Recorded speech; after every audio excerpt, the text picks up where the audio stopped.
Mon ami, l'heure est grave. L'heure est très très grave. Comme tu l'as vu dans le titre, on va aborder les retards. Les potentielles causes qui font que tu persistes sur ce retard-là et qui se développent pas avec le temps. Voire pire, tu régresses. Ou tu stagnes.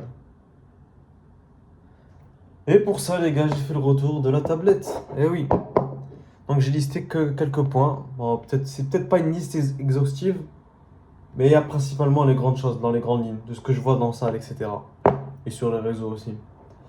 Donc sans plus attendre, les gars, on va commencer. Mauvaise interprétation morphologique. C'est un point que j'ai pas envie de m'attarder, mais j'ai envie quand même de l'aborder. Pourquoi? Parce qu'il y a certaines personnes qui placent leur premier exercice du développé couché à la barre. J'ai rien contre ce mouvement, encore une fois, les gars. Mais certaines personnes l'exécutent comme si ils avaient la génétique parfaite. Comme si ils avaient une cage thoracique ample, large et des bras courts. Et, et à la fin, au lieu de se retrouver avec des pecs, ils se retrouvent avec un corps courbé. Des grosses épaules en avant. Même pas, il a juste de l'épaule d'avant, l'avant de l'épaule, hein. Il a que ça, hein. Sinon, ce qu'il y a sur le côté, il n'y a pas. Et les triceps, s'il a la chance d'avoir une bonne génétique au niveau des bras. Donc ça, c'est l'un des 9 facteurs qui fait que vous progressez pas, vous stagnez sur ce même muscle. J'y viens. Mauvaise exécution, les gars. Le deuxième point, c'est ça, mauvaise exécution. Les gars, si vous voulez, faites un screen, barrez-vous de la vidéo si c'est trop long pour vous, les gars. Vous savez quoi? Allez demander à ChatGPT, faites un screen, allez demander à ChatGPT de vous expliquer à ma place. Et voilà, peut-être ça sera plus rapide, peut-être que finalement il expliquera mieux que moi, peut-être que lui il a plus d'années de pratique que moi. Mais bon, mauvaise exécution, les gars. Et quand j'ai dit mauvaise exécution, vous avez pu voir qu'il y avait une étoile sur technique et charge. Je vais commencer par la charge. La mauvaise exécution, c'est quoi? C'est que la charge est trop lourde. Encore une fois, la charge n'est pas adaptée. Et le problème, c'est comme on a dit, ton corps, tout simplement, il doit déplacer une charge d'un point A à un point B. Il va pas se fatiguer à prendre les muscles les plus faibles, les muscles qui sont en retard. Il va prendre les muscles auxquels ils sont déjà forts, les plus forts. Et ton point faible restera un point faible. Et les points forts vont s'accentuer. Et l'écart va encore plus se créer. Et avec le temps, ça sera encore plus compliqué de rattraper ce point faible. D'accord?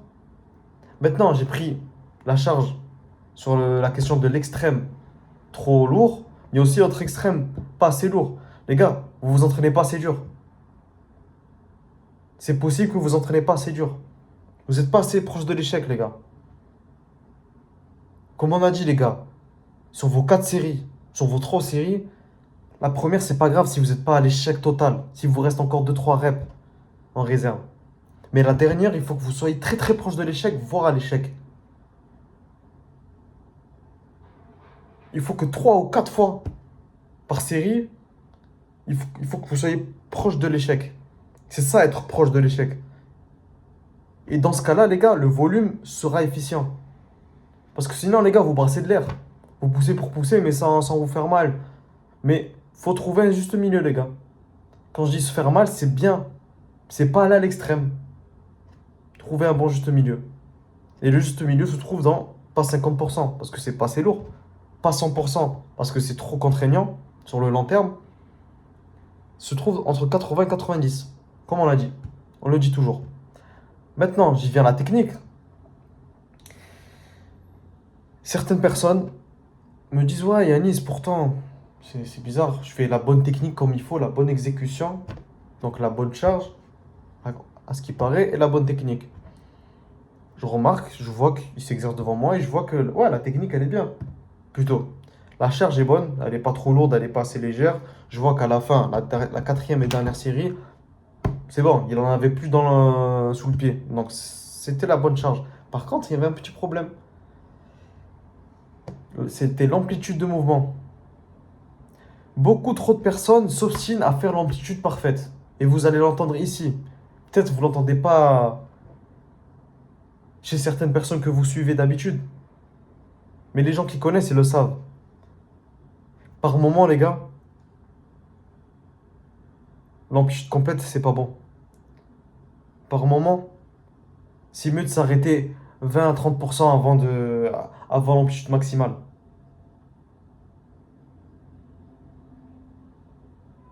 Maintenant, vous allez me dire comment je sais à quel moment m'arrêter. T'inquiète pas, j'y ai pensé. Je vais te prendre un exemple. Encore une fois, le développé couché. Il va être parlant. Celui-là, je vais le prendre à la barre. D'habitude, je prends l'exemple avec les haltères parce que voilà, je préfère les haltères, c'est beaucoup plus adapté, moins de contraintes, etc. Bref, on va prendre à la barre. Quand on reste à la barre, les gars, et c'est de là où je parle de morphologie, quand je parle de cage thoracique ample et de bras longs ou courts. Pourquoi? Certaines personnes, les gars, vous disent de pousser et d'attendre de retoucher vos pecs, votre plexus pour repousser. C'est un dérivé des compétitions en power building. Nous, on veut pas ça. Voilà, on se rappelle ça, les gars. Ici, on est là pour prendre du muscle. On n'est pas là pour être gros et faire de la performance.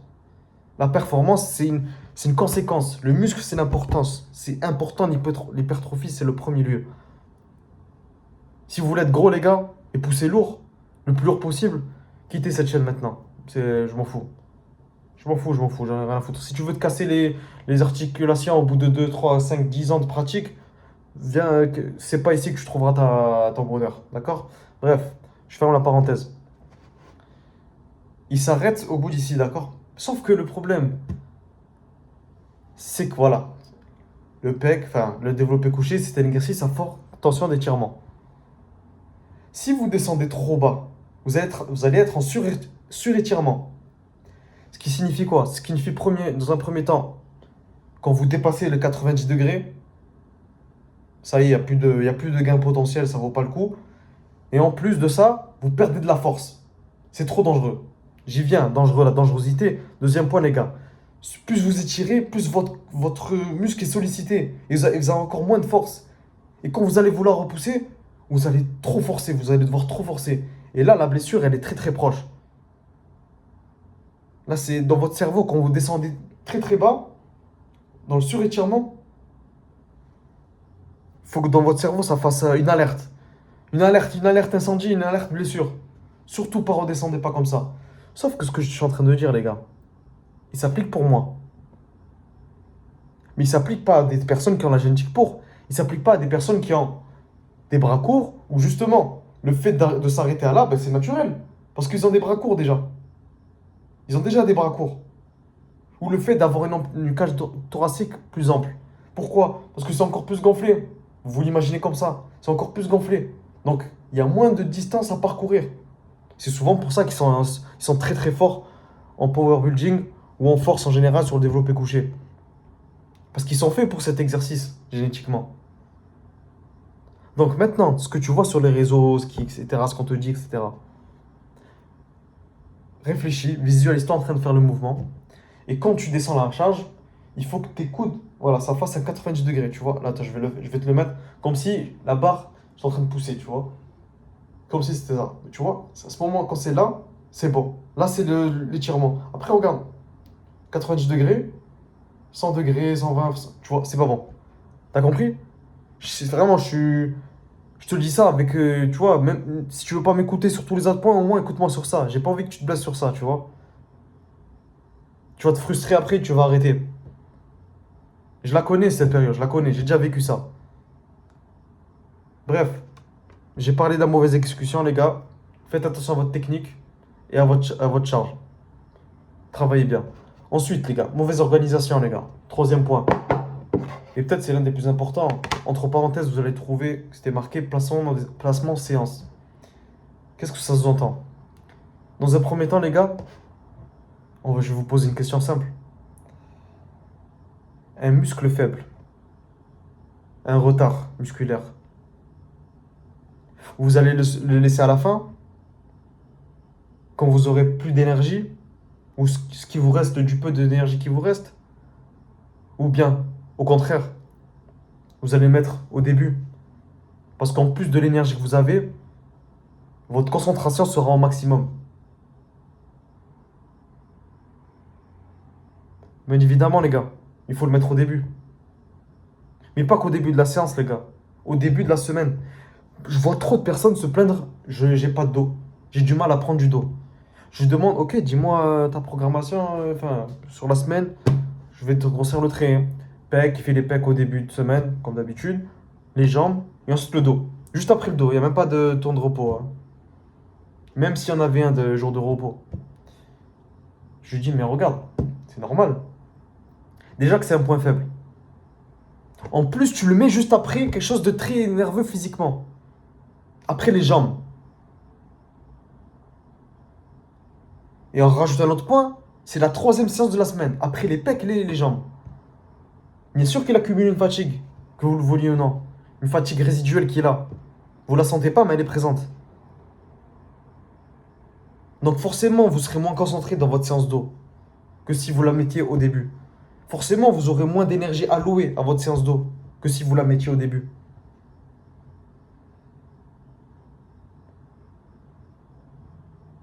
Et en plus, j'ai pris un bon exemple du dos. Pourquoi? Parce que dans ce dos-là, il y a plusieurs muscles qui le composent. Vous avez les trapèzes en général et les grands dorsales. Vraiment, en général, les gars, je suis en train de généraliser la chose. Commencez pas à attraper ma veste. Oh, t'as oublié le sophrosupineux, le grand rond, etc. Vas-y, casse-toi. On a compris, c'est bon. On a compris que t'as suivi les vidéos de Nassim Saïd. Y a pas de souci, t'es bon. Bref, dans le dos, admettons, t'as un retard au niveau de la largeur. D'accord? Ce qui fait la largeur d'un dos, c'est en principal, oh, c'est dit comme ça. C'est principalement, c'est mieux. C'est principalement ton grand dorsal, d'accord? Mais pourquoi tu le mets pas au début de ta séance, le grand dorsal? Pourquoi tu le mets à la fin, au milieu, comme ça, au pif? Parce que les gars, vous faites les trucs au hasard. Et après, vous vous étonnez de ne pas progresser. Mais c'est normal. Au début, ça marche. Mais après, vous stagnez. Pourquoi au début, ça marche? Au début, ça marche parce que vous avez rien fait. Vous avez jamais fait. Votre corps répond à quelque chose. C'est normal. Donc, vous avez des résultats. Mais après, vous stagnez. Mais vous savez même pas pourquoi vous avez progressé, les gars. C'est ça le problème, les gars. Vous avancez à l'aveugle. Voilà, c'est ça le problème.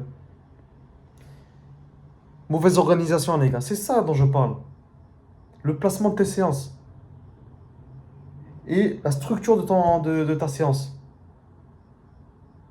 Si j'ai un retard d'eau, ok, je le mets au début. Simple, ne commencez même pas à me prendre la tête. Je le mets au début de la semaine. Plus j'ai un retard sur la largeur grand dorsal, je mets le grand dorsal au début.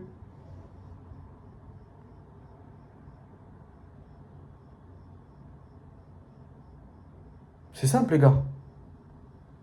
Et on sait que pour le grand dorsal, les gars, c'est souvent les mouvements où vous ramenez votre coude proche de votre poche, proche de votre hanche. C'est tout frais, les gars, parce que j'étais à une séance, j'ai fait ma séance d'eau juste avant. Donc, les gars, et en plus, je veux rattraper un retard que je pense avoir rattrapé, avoir largement compensé au niveau du grand dorsal. Mais c'était un retard voulu, les gars, je vous le dis, hein. Je vous le dis, c'était voulu. Je me suis concentré principalement sur les trapèzes au début. Pourquoi? Parce que les trapèzes, c'est ce qui fait ta posture, ce qui fait la santé de tes articulations et de ton corps.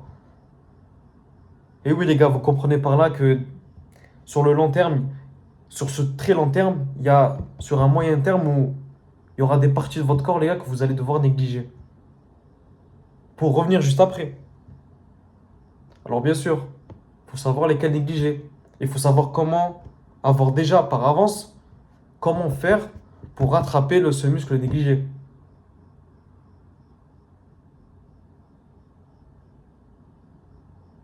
Parce que déjà, les gars, je sais que vous avez beaucoup de retard au niveau des bras. Parce que souvent, vous faites toujours un push-pull leg et vous laissez les bras à la fin.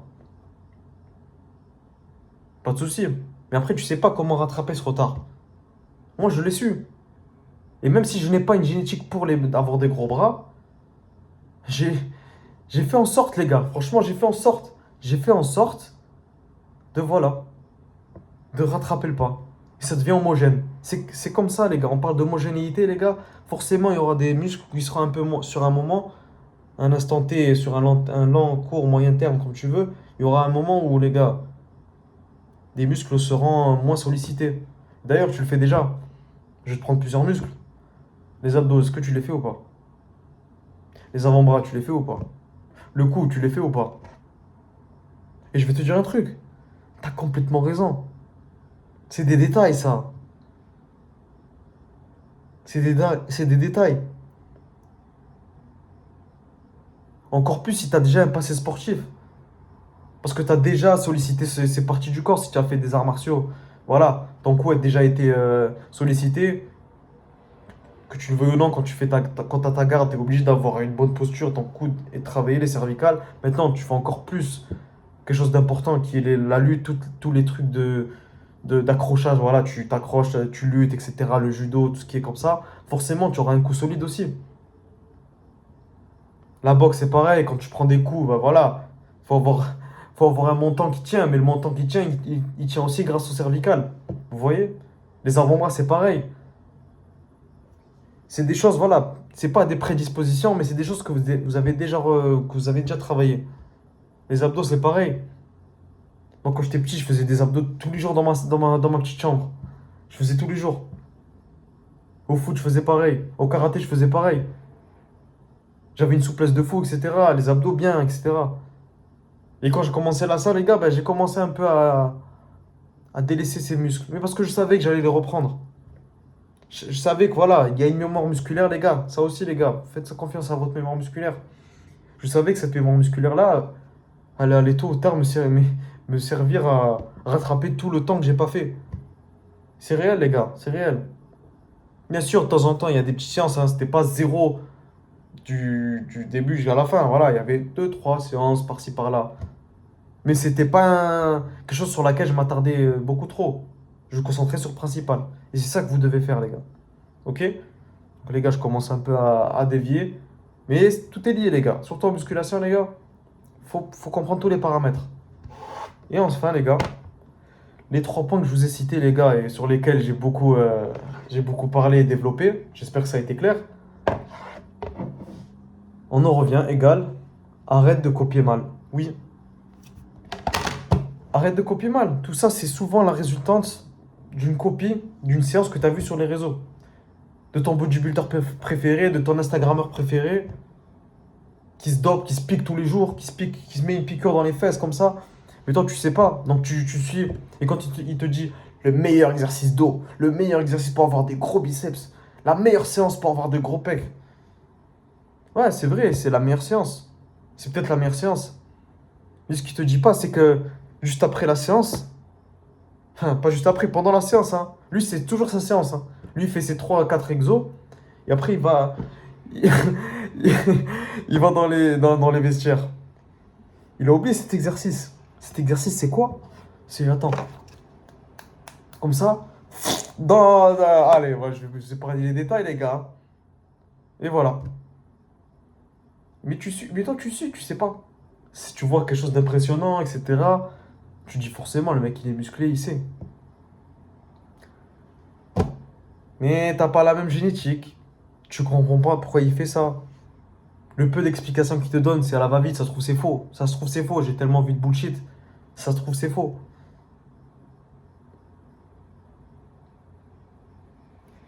J'ai mis les mauvais exos entre guillemets.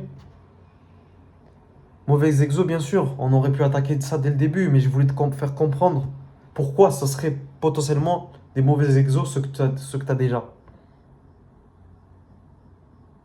Parce que ça se trouve, moi je te dis honnêtement, tu peux copier.